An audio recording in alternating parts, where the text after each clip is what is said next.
Hi, my name is Sonja Grossberndt and I'm scientist at NILU, the Norwegian Institute for Air Research.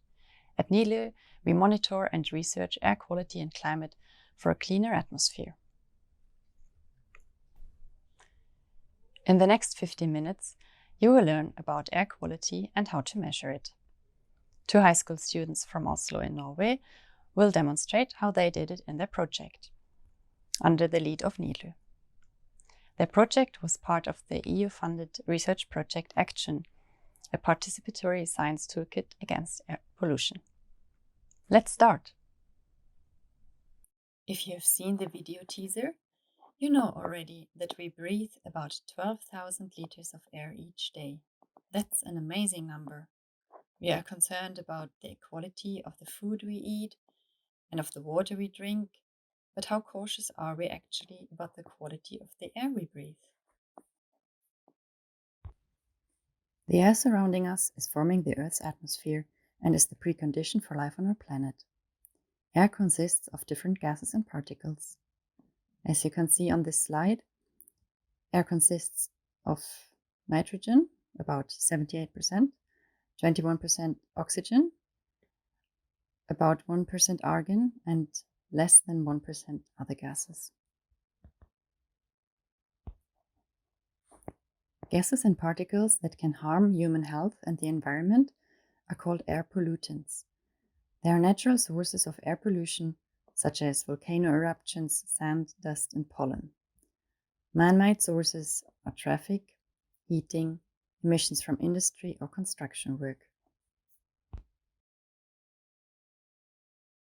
Most important air pollutants are nitrogen dioxide, NO2, which is a gas, and particulate matter, which is abbreviated with PM. The particles can have different sizes. Particles with a diameter of less than 10 micrometer are called PM10. Pollen have this size, for example.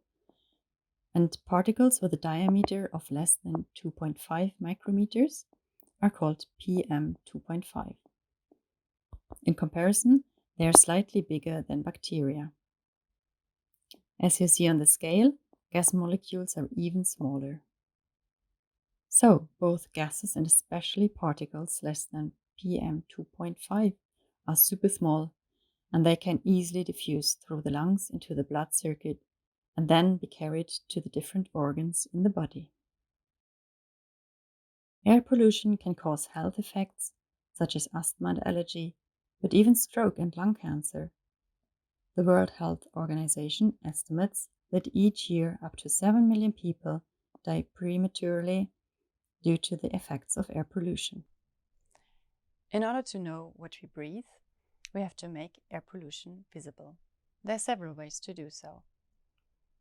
In the following part, two high school students from Oslo will show you how they did it in their project. It's easy to worry about the effects urban traffic have on air quality and the health consequences that come along with it. In collaboration with the Norwegian Institute for Air Research, we students at Elvebakken High School have researched particle pollution and CO2 levels to discuss the following issue. Is it better to sleep with the window open or closed in Oslo? Our hypothesis was as follows. In Oslo, it is better to sleep with the bedroom window open than closed. To examine the air quality, we built an air measuring device, which consisted of an Arduino Uno and the Nova SDS011 particle sensor, which measures the frequency of PM2.5 and PM10 particles in the air. We chose to also add the CCS811 CO2 sensor so that we could examine several factors of the air quality at the same time. To activate the sensors, we had to upload a code to the Arduino from a computer. Codes that use the sensors can easily be found online and modified to fit the needs of any project. Our project was located inside our bedrooms, which meant that there was no need for either a protective box, an SD card, or a battery, because the collected data could be stored directly in our computers, and the computer powers the sensors as long as it's connected to the Arduino. If an air measuring device is located outside, one can easily connect a battery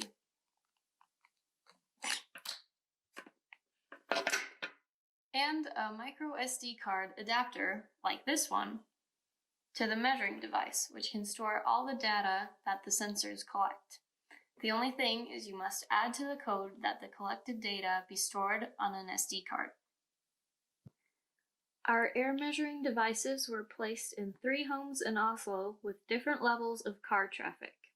Location A was close to the city center and near a moderately trafficked street. Location B was outside of the city center, but next to an active street. And location C was outside of the city center and away from any regularly trafficked streets. Our measurements were made from the 16th to the 18th of March 2020. We adjusted our code so that the air was measured every 5 minutes, and we turned on our air measuring devices in the time course 10 p.m. till 8 a.m. for 2 nights.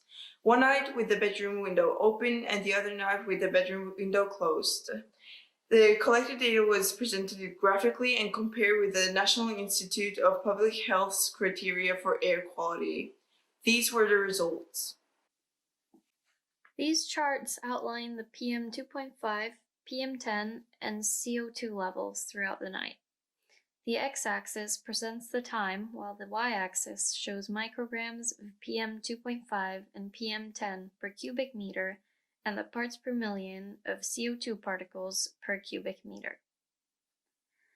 The open window measurements show that both PM10 and PM2.5 values rose during the night. The values at locations A and B were higher than the measurements at location C, probably due to the proximity to a busy road.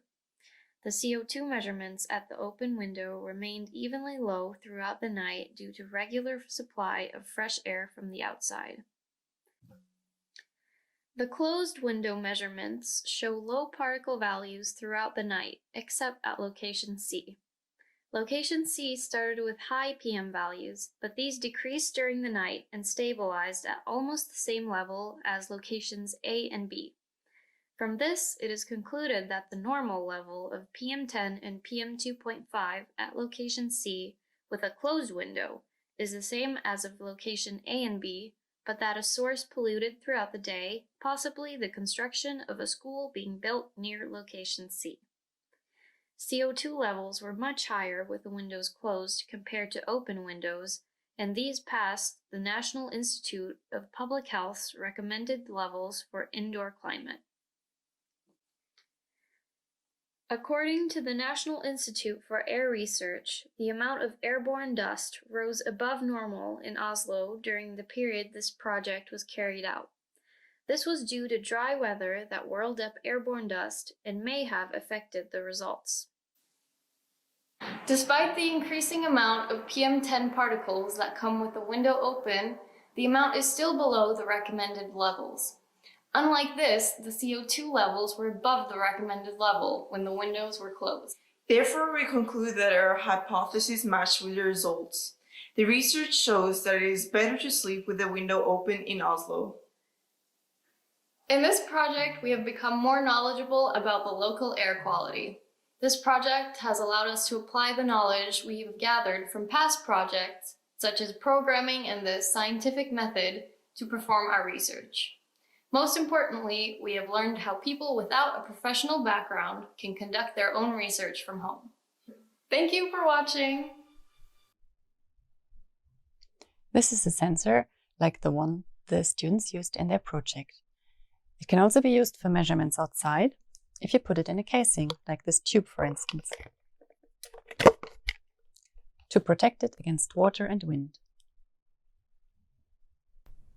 However, please remember that this rather cheap technology is not comparable with the scientific instruments that are used in the official monitoring stations, as you can see here. Thus, the data quality is not equally good.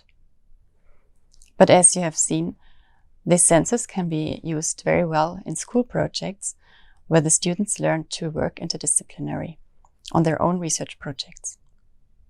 Nevertheless, the data provide you with a good indication of whether air pollution levels are high or low and how they vary throughout the day.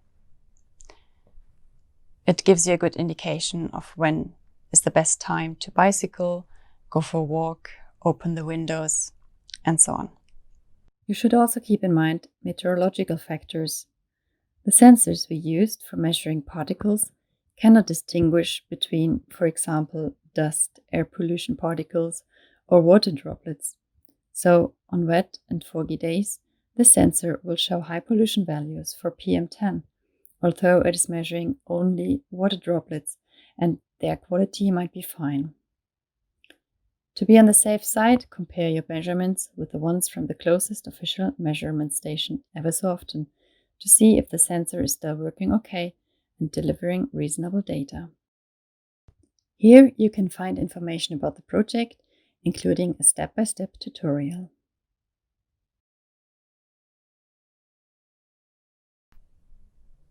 We hope you found this workshop useful and you learned something new. If you have any questions, please send an email to sg@nilu.no. Thank you very much for your attention and take care.